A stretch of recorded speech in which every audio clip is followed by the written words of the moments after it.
All right, everybody, welcome back to Chill Reacts.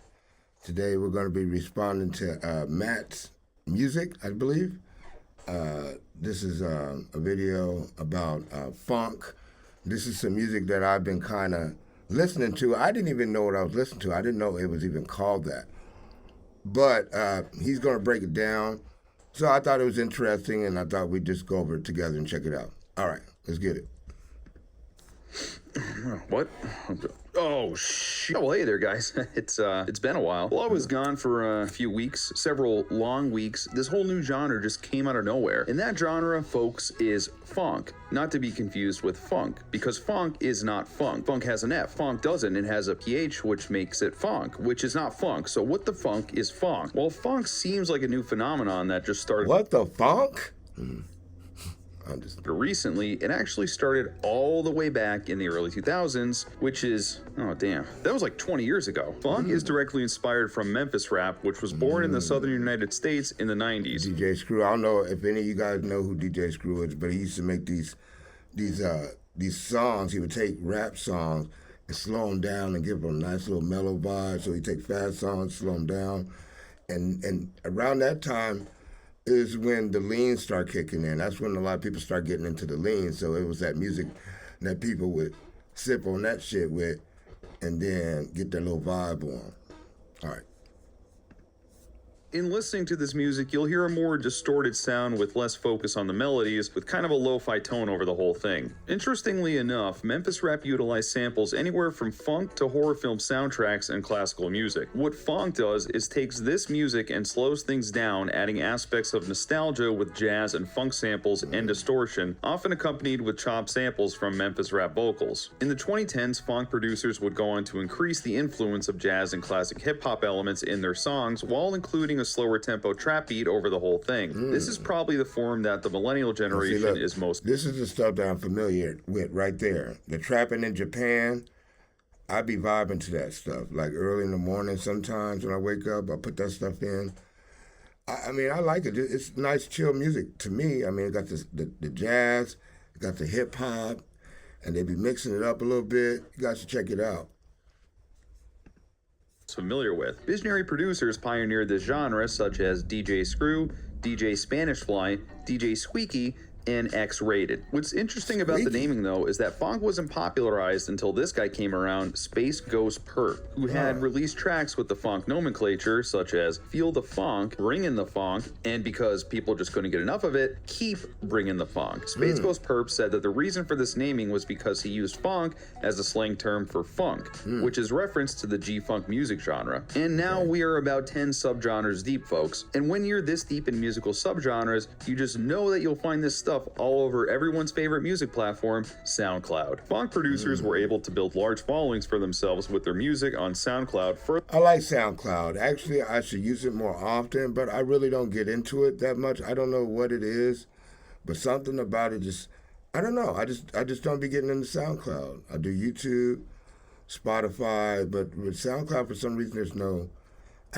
connection. Maybe I need somebody to hit me to that. So if anybody got any suggestions, let me know in the comments. All right, let's get it.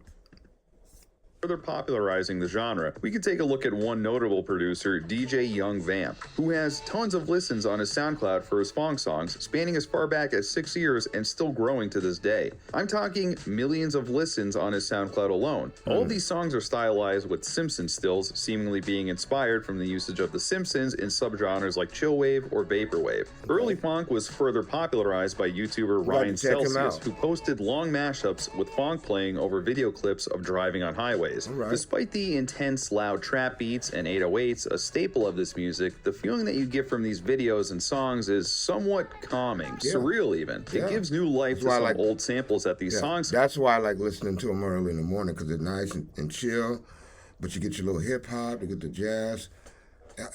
For me, it's cool. Or when you get off work, it's nice to listen to after work too.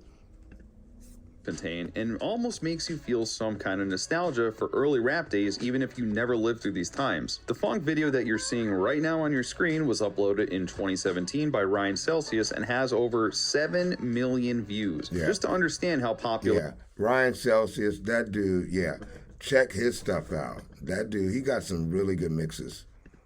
this subgenre of music really is. Now, if you listen to this video, this is the funk that I remember before I even knew it was called that. But in the late 2010s, funk would experience a big change. Oh, yeah. Now, I haven't heard this time. Enter everyone's favorite app to mindlessly stare at and scroll through for 10 hours each day, TikTok. In a strange collaboration, Phonk and the car drifting community would come together and popularize a subgenre, drift funk. Drift funk is probably what most people are familiar with now. Now, this music is known for its signature 808 cowbells and generally has a faster tempo, but still harkens back to its roots with its trap beat. The music was played over TikTok videos of drift cars, all smeared over with a beautiful lo-fi aesthetic that we all... If you guys don't know what drifting is, but that's when the dudes be riding in cars and whipping them, and they make them slide around curves. Or I think even when they doing the circle, you know what I'm talking about? They burn the rubber in the circle. I think that's a form of drifting. know and love. So I know what you're all thinking. Why the drift cars? Well, as far as I could tell, it doesn't seem like there's a consensus on this. It could be due to the fact that a lot of Memphis rap albums featured cars on their cover art, and some say it's as simple as it just fits the aesthetic. And it does. Despite the seemingly widespread popularity of drift funk, there is some controversy surrounding it. Some say that drift funk is destroying the entire genre, in that it's such a far step from its funk roots that it's not really recognizable anymore. With it having a faster beat, 808 cowbell, and moving away from the slower classic rap aspects, some are even calling it the bro step of Gen Z. Just take one visit to the Phonk subreddit and you'll get a pretty quick understanding of what they think about it. Either way, there is no way of denying its popularity. And this is where we find ourselves today. Currently, Spotify has a growing playlist of funk seemingly dominated by the drift funk subgenre within it. This playlist alone has grown to 2.3 million monthly listeners, and according to one article, it's grown its listener base by 30% in just the last month. This is huge for a once underground subgenre started all the way back. Now, look, and I haven't seen none of these. I kind of want to go over it to them and check them out, but we ain't got that much time, so let's go ahead and get this done. 2 decades ago, and I think there are some reasons for this that we can relate back to our favorite subgenre, lo-fi. While funk does use some lo-fi elements and I love might lo-fi. If you guys don't know what lo-fi is, check that out too. Lo-fi is really calm. You know, it's very calming music. be close to the same wheelhouse, it overall takes its roots from trap music. The main reason I think it's so large now, though, is because of the vast amount of funk songs that are available, just like the vast amount of lo-fi songs we have. The reason for this abundance of songs, at least in my opinion, comes down to the ease of making them. Not saying it's easy to make a banger funk song, but overall it seems easy to produce. This allows all of us bedroom producers to pump this stuff out by the hour, and already there are countless tutorials. And that's funny that it says it's easy to produce, because you know, I make beats, and like when it comes to making the beats, I can make some chill beats, but not like that. Maybe I should just practice a little bit, but you know, I might have to do that. I come up with some songs like that, but not like I hear these guys coming up with. On how to do this. I feel that anytime you have a subgenre that's easily accessible for both new and experienced producers, you'll find no shortage of quality content for your ears. And this is a good thing. It helps both the audience get content to listen to, and for the producers who might just be booting up FL Studio for the first time to dive in and produce a song that's decent and they can be proud of. To add to that, funk is just fun to listen to, whether it be the slower chill versions like we had on Ryan Celsius's video, or the faster, more driving tempo that we find with drift funk. There really is something for everyone. Whether you're at the gym trying to hit a new PR and envisioning Giga Chad, or you're just cruising down the highway late at night with all the time in the world, it just feels right. As for me, maybe I'll explore this subgenre, maybe I'll make some stuff and share a tutorial or two with you guys, because hey, I might not be a Gen Z guy and I'm old as balls, but I enjoy this music, and as a beginner producer, I could probably produce... There it is right there. Matt makes music. Check his stuff out. I'll leave a link or the description down in below. I'll leave a link in the description down below.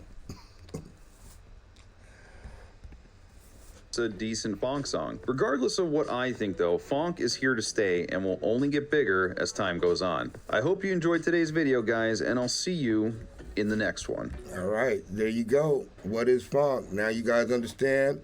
Check it out. I enjoy it. Very good, easily listening music in the morning. It's nice. All right. We're done with this one. Chill React. Out.